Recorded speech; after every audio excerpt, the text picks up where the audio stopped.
जय हिंद साथियों स्वागत करता हूं आप सभी का अपने यूट्यूब चैनल पर। साथियों, आज इस वीडियो में हम आपके लिए आरपीएफ एग्जाम के लिए एक जीके जीएस की महत्वपूर्ण वीडियो लेकर आए हैं। आज के सभी क्वेश्चन सेलेक्टेड इंपॉर्टेंट और गोल्डन क्वेश्चन होने वाले हैं जो आपको सीधे आपके एग्जाम में दिखाई देंगे। तो मेरे प्यारे साथियों, आज की जो वीडियो बनाई जा रही है पिछले ईयर्स के पेपर को एनालिसिस करने के बाद इस वीडियो को बनाया गया है। आज के इस वीडियो के माध्यम से आप यह पता कर सकते हो कि आरपीएफ में कहाँ से आपसे ज़्यादा कौन कौन से टॉपिक आपसे पूछे जाते हैं, कौन कौन से टॉपिक आपके लिए इंपॉर्टेंट होने वाले हैं, क्या आपके लिए सिलेक्टेड है, जो आपको लास्ट इन बचे आपको क्या है मात्र 30 दिन का टाइम जो बचा है इनमें पढ़ना है।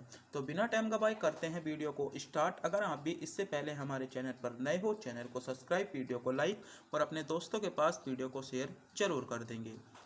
तो पहला क्वेश्चन देखते हैं। पहला क्वेश्चन है आपका, मनुष्य में आमतौर पर गुणसूत्रों के जोड़ों की संख्या होती है। तो मनुष्य में जो आमतौर पर आपके गुणसूत्र होते हैं उनके जोड़ों की संख्या आपकी कितनी होती है, ये क्वेश्चन पूछा गया है। तो कितनी होती है आपके 23 जोड़े होते हैं, यानी 46 आपकी संख्या होती है। तो आपको ध्यान रखना है, बी विकल्प के साथ इसमें आपका करेक्ट जवाब हो जाएगा। अगला क्वेश्चन देखते हैं। अगला क्वेश्चन है आपका, निम्नलिखित में से कौन सी स्थिति चाय बागानों को नुकसान पहुंचा सकती है। पहली है 150 से 300 सेंटीमीटर की वर्षा, तो ये तो आपकी नहीं पहुंचाती। गर्म और आर्द्र जलवायु, ये भी नहीं पहुंचाती। छायादार वृक्षों के नीचे रोपण, ये भी नहीं पहुंचाती। तो इसमें आपका करेक्ट जवाब क्या होगा, आपका सही जवाब होगा 35 डिग्री सेल्सियस से अधिक तापमान जो है वह आपका चाय बागानों को नुकसान पहुंचा सकता है, यानी इसमें डी विकल्प आपका करेक्ट जवाब हो जाएगा। आगे क्वेश्चन पर बढ़ते हैं।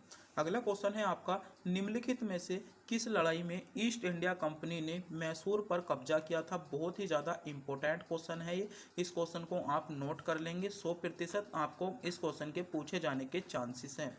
क्वेश्चन है, निम्नलिखित में से किस लड़ाई में ईस्ट इंडिया कंपनी ने मैसूर पर कब्जा कर लिया था। तो मैसूर पर जो कब्जा किया था वह आपका प्लासी की लड़ाई में किया था, आपको पता होना चाहिए। प्लासी की लड़ाई आपका विकल्प सी में आपको विकल्प दिया गया है, यानी सी विकल्प के साथ इसमें आपका बिल्कुल करेक्ट जवाब हो जाएगा। आगे बढ़ते हैं।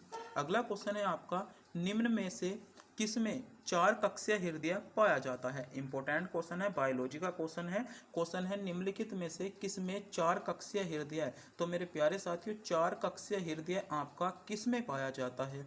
तो बात करते हैं 4 कक्षीय हृदय की। तो 4 कक्षीय हृदय आपका मगरमच्छ में पाया जाता है। आपको ध्यान रखना है, 4 कक्षीय हृदय आपका मगरमच्छ, इसमें बी विकल्प के साथ आपका सही जवाब होगा। आगे क्वेश्चन पर बढ़ते हैं।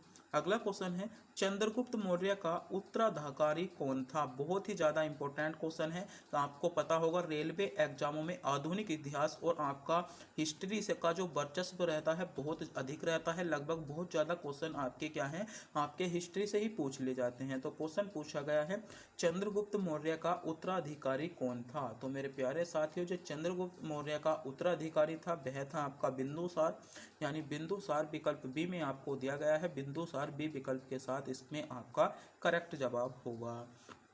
आगे बढ़ते हैं। अगला क्वेश्चन है आपका, नर्मदा नदी किस स्थल से निकलती है। आपसे क्वेश्चन पूछा गया है कि नर्मदा नदी का उद्गम आपका कहां से होता है, तो बताइए। तो मेरे प्यारे साथियों, नर्मदा नदी का उद्गम आपका अमरकंटक की पहाड़ियों से होता है। अमरकंटक की पहाड़ी ए विकल्प के साथ इसमें आपका सही जवाब हो जाएगा। आगे क्वेश्चन पर बढ़ते हैं। अगला क्वेश्चन है आपका, किस अनुच्छेद के अनुसार वैध कारणों के आधार पर राज्यों में राष्ट्रपति शासन लागू किया जा सकता है। तो कौन सा आर्टिकल या अनुच्छेद ऐसा है जिसमें राज्यों में आपका राष्ट्रपति शासन लागू किया जा सकता है। क्वेश्चन पूछा गया है, राष्ट्रपति शासन आपका लागू किया जा सकता है, ऐसा कौन सा अनुच्छेद है। तो कौन से अनुच्छेद के तहत आपका राष्ट्रपति शासन लागू होता है। तो अनुच्छेद आपका 356 या आपका इसमें विकल्प ए आपका करेक्ट जवाब हो जाएगा। मेरे प्यारे साथियों, अगर आप भी हमारे चैनल पर नए हो तो चैनल को सब्सक्राइब जरूर करें और वीडियो को भी लाइक जरूर कर दें और अपने दोस्तों के पास वीडियो को शेयर करना ना भूलें। अगला क्वेश्चन है आपका, उपभोक्ता मूल्य सूचकांक किसके द्वारा जारी किया जाता है। पहला विकल्प है आर्थिक सलाहकार कार्यालय द्वारा, आपका गलत हो जाएगा। वित्त आयोग द्वारा भी नहीं किया जाता, नीति आयोग द्वारा भी नहीं किया जाता, तो आपका सही जवाब होगा केंद्रीय सांख्यिकी कार्यालय द्वारा जो है आपका उपभोक्ता सूचकांक आपका जारी किया जाता है। ये क्वेश्चन इंपॉर्टेंट है, आपको इस क्वेश्चन के बारे में पता होना चाहिए। अगला क्वेश्चन देखते हैं। अगला क्वेश्चन है आपका मानव शरीर में निम्नलिखित में से कौन सा भाग रक्त से अपशिष्ट पदार्थ को छानता है। तो मानव शरीर में ऐसा कौन सा भाग है जो रक्त से अपशिष्ट पदार्थों को छान लेता है। पहला विकल्प है फेफड़े, विकल्प बी है गुर्दे, आंत या हृदय। तो सोचिएगा, समझिएगा, क्वेश्चन का जवाब कमेंट बॉक्स में बताइएगा। जल्दी से जल्दी क्वेश्चन का जवाब बताइएगा। क्वेश्चन पूछा गया है मानव शरीर में निम्नलिखित में से कौन सा भाग रक्त में अपशिष्ट पदार्थों को छान लेता है। तो रक्त में अपशिष्ट पदार्थों को कौन सा भाग छान लेता है। तो गुर्दे आपके जो होते हैं वे रक्त से अपशिष्ट पदार्थों को छान लेते हैं, यानी विकल्प बी के साथ आपका सही जवाब होगा। अगला क्वेश्चन है आपका प्रसिद्ध कढ़ाई की कला गोटा, प्रसिद्ध एक कढ़ाई की कला है आपकी गोटा का संबंध आपका किस राज्य से है या किससे है। झारखंड से, राजस्थान से, पश्चिम बंगाल से या छत्तीसगढ़ से। तो चारों विकल्प आपके सामने शो हो रहे हैं, आपको बताना होगा गोटा का संबंध। तो गोटा का संबंध आपका किससे है। तो इसमें आपका सही जवाब क्या होगा, गोटा का संबंध आपका राजस्थान राज्य से है। राजस्थान राज्य बी विकल्प में आपको दिया गया है, विकल्प बी आपका सही जवाब है।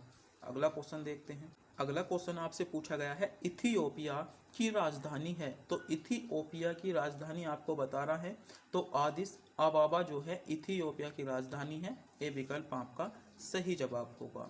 आगे क्वेश्चन पर बढ़ते हैं। अगला क्वेश्चन है भारत में योजना आयोग को किस संगठन द्वारा प्रतिस्थापित किया गया था।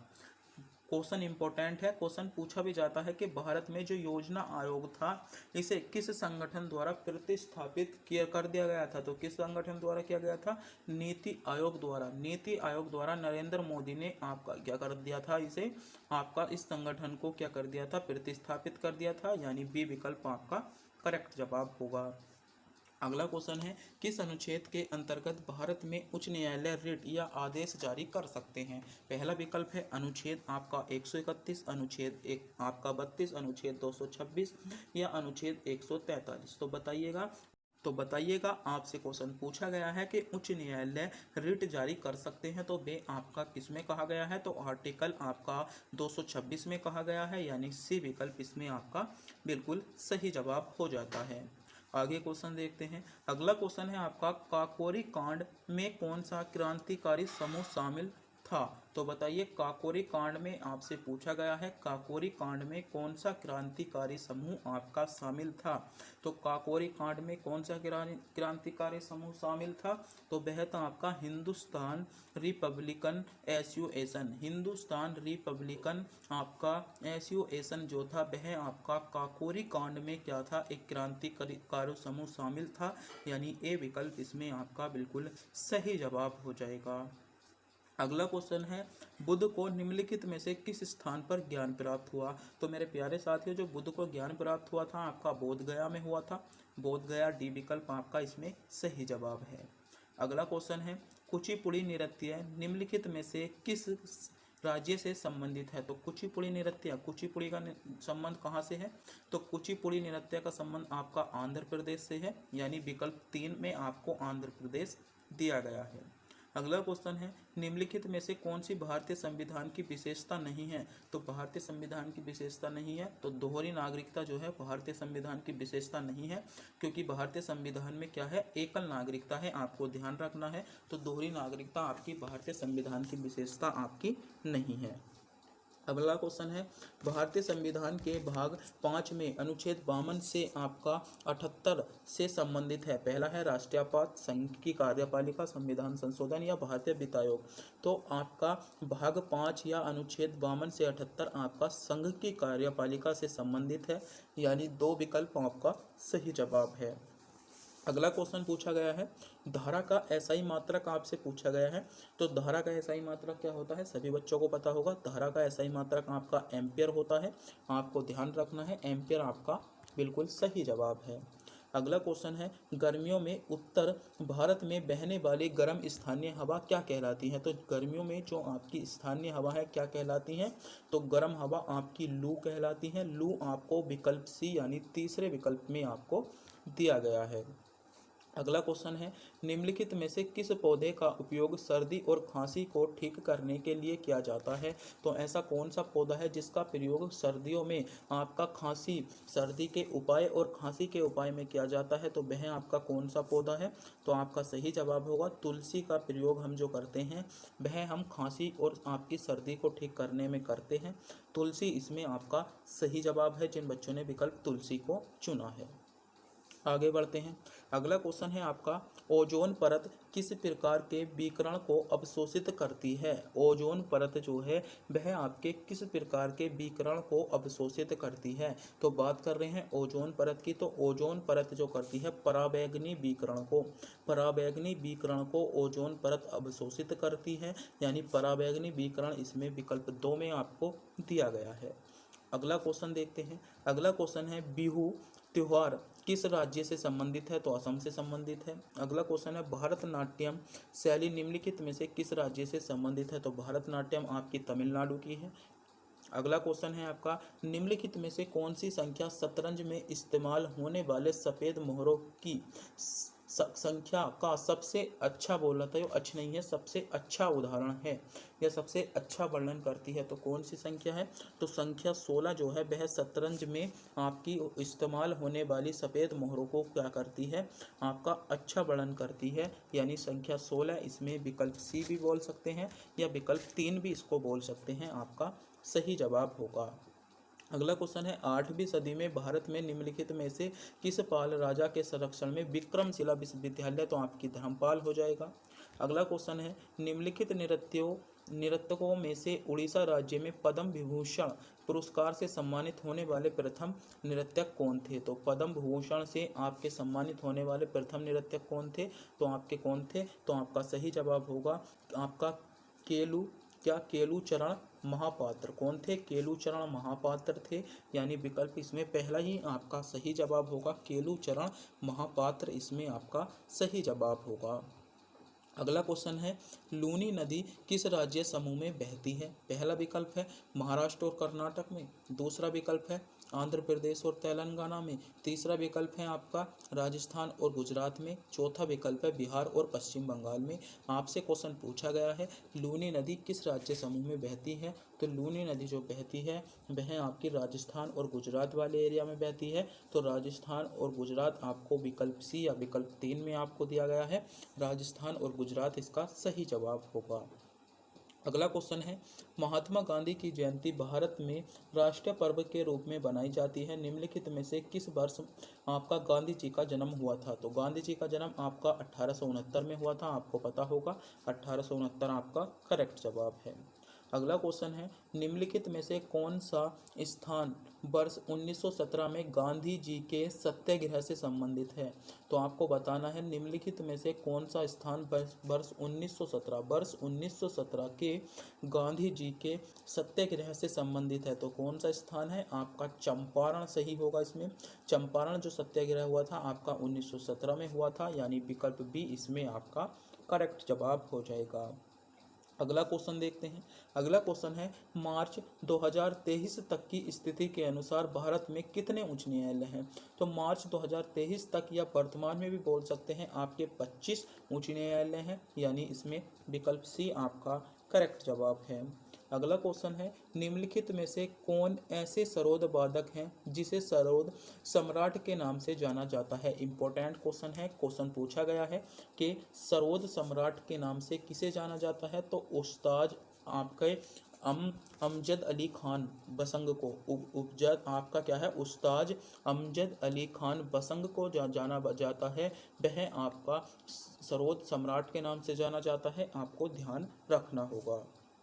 अगला क्वेश्चन है, किस औद्योगिक नीति ने निजी कंपनियों पर प्रतिबंधों को कम करके भारतीय उद्योग में उदारीकरण शुरू किया था। इम्पोर्टेंट है। तो कौन सी नीति ऐसी थी जिसमें निजी कंपनियों पर प्रतिबंध लगाया था और आपका क्या है भारतीय उद्योगों का क्या कर रहा था, उदारीकरण कर रहा था। तो कौन सी थी, तो औद्योगिक नीति कौन सी थी, औद्योगिक नीति आपकी 1991। इसमें आपका सही जवाब होगा।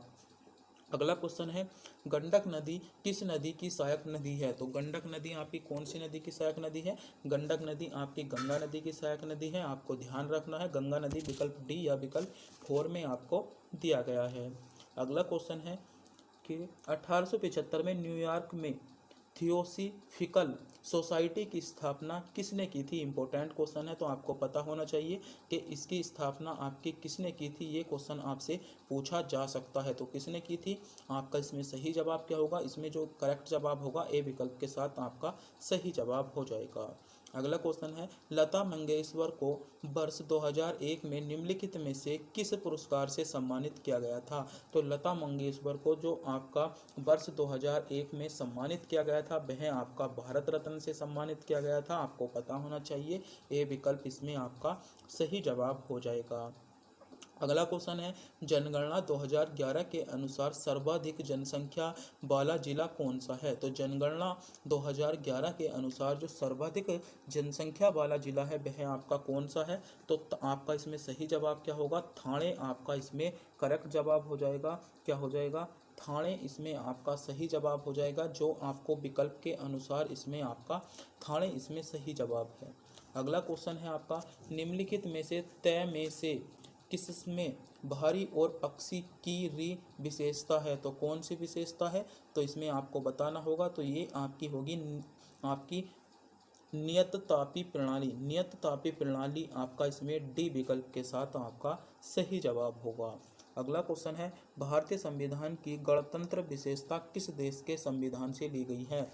इम्पोर्टेंट है कि भारतीय संविधान की जो गणतंत्रात्मक व्यवस्था है, जो गणतंत्रात्मक विशेषता है वह किस देश के संविधान से ली गई है। तो गणतंत्रात्मक विशेषता किस देश के संविधान से ली गई है, तो आपको पता होना चाहिए फ्रांस के संविधान से ली गई है। कहाँ से, फ्रांस के संविधान से ली गई है। यानी ए विकल्प इसमें आपका बिल्कुल करेक्ट जवाब हो जाएगा। जिन बच्चों ने विकल्प ए को चुना है बिल्कुल सही चुना है, ए विकल्प इसमें आपका सही जवाब है। अगला क्वेश्चन है, अटल तुंडी किस भारतीय राज्य का व्यापक रूप में बनाए जाने वाला त्यौहार है। तो कौन से राज्य में बनाया जाता है, आपका आंध्र प्रदेश राज्य में बनाया जाता है। इसमें आपका चौथा विकल्प आपका करेक्ट जवाब होगा। अगला क्वेश्चन है, अन्नपूर्णा देवी निम्नलिखित में से किस संगीत वाद्य यंत्र से संबंधित थी। तो कौन से थी, तो सुर बरहार से संबंधित थी। ए विकल्प आपका करेक्ट जवाब है। अगला क्वेश्चन है, मोहिनी अट्टम निम्नलिखित में से किस पारंपरिक नृत्य का आपका, तो मोहिनी अट्टम इसमें आपका करेक्ट जवाब क्या होगा, तो ये आपका होगा लास्य शैली। लास्य शैली इसमें आपका विकल्प 4 के साथ आपका सही जवाब है। अगला क्वेश्चन है, भारतीय राष्ट्रीय सेना का गठन निम्नलिखित में से किस देश में किया गया था। तो भारतीय राष्ट्रीय सेना का जो गठन किया गया था वह आपका किस में किया गया था, आप सभी को पता होगा सिंगापुर में किया गया था। किसके द्वारा किया गया था, आपको ये भी पता होना चाहिए। तो सुभाष चंद्र बोस द्वारा, या कहाँ पर, सिंगापुर में। अगला क्वेश्चन है, भारत में प्रो कबड्डी लीग की शुरुआत पहली बार कब की गई। तो भारत में जो प्रो कबड्डी लीग है इसकी शुरुआत पहली बार कब की गई थी, 2014 में की गई। आपका विकल्प 2 इसमें सही जवाब है। अगला क्वेश्चन है, राष्ट्रीय खेल विश्वविद्यालय में स्थित है। तो राष्ट्रीय खेल विश्वविद्यालय कहाँ पर स्थित है, राष्ट्रीय खेल विश्वविद्यालय आपसे पूछा गया है। राष्ट्रीय खेल विश्वविद्यालय आपका मणिपुर में स्थित है। कहाँ पर स्थित है, मणिपुर में स्थित है। अगला क्वेश्चन है, दाहिने हाथ के अंगूठे के नियम में अंगूठे को निम्नलिखित में से किसकी दिशा की ओर निर्देशित करते हैं। तो विद्युत धारा की दिशा की ओर निर्देशित करते हैं। अगर बाएं हाथ का अंगूठा होता तो वह होता विद्युत क्षेत्र। आप बात कर रहे हैं दाएं हाथ की, तो विद्युत धारा इसमें आपका सही जवाब है। अगला क्वेश्चन है, चंद्रप्रभा वन्य जीव अभ्यारण्य भारत के किस राज्य में स्थित है। तो चंद्रप्रभा जो वन्य जीव अभ्यारण्य है वह भारत के उत्तर प्रदेश राज्य में स्थित है। यूपी उत्तर प्रदेश इसमें आपका करेक्ट जवाब।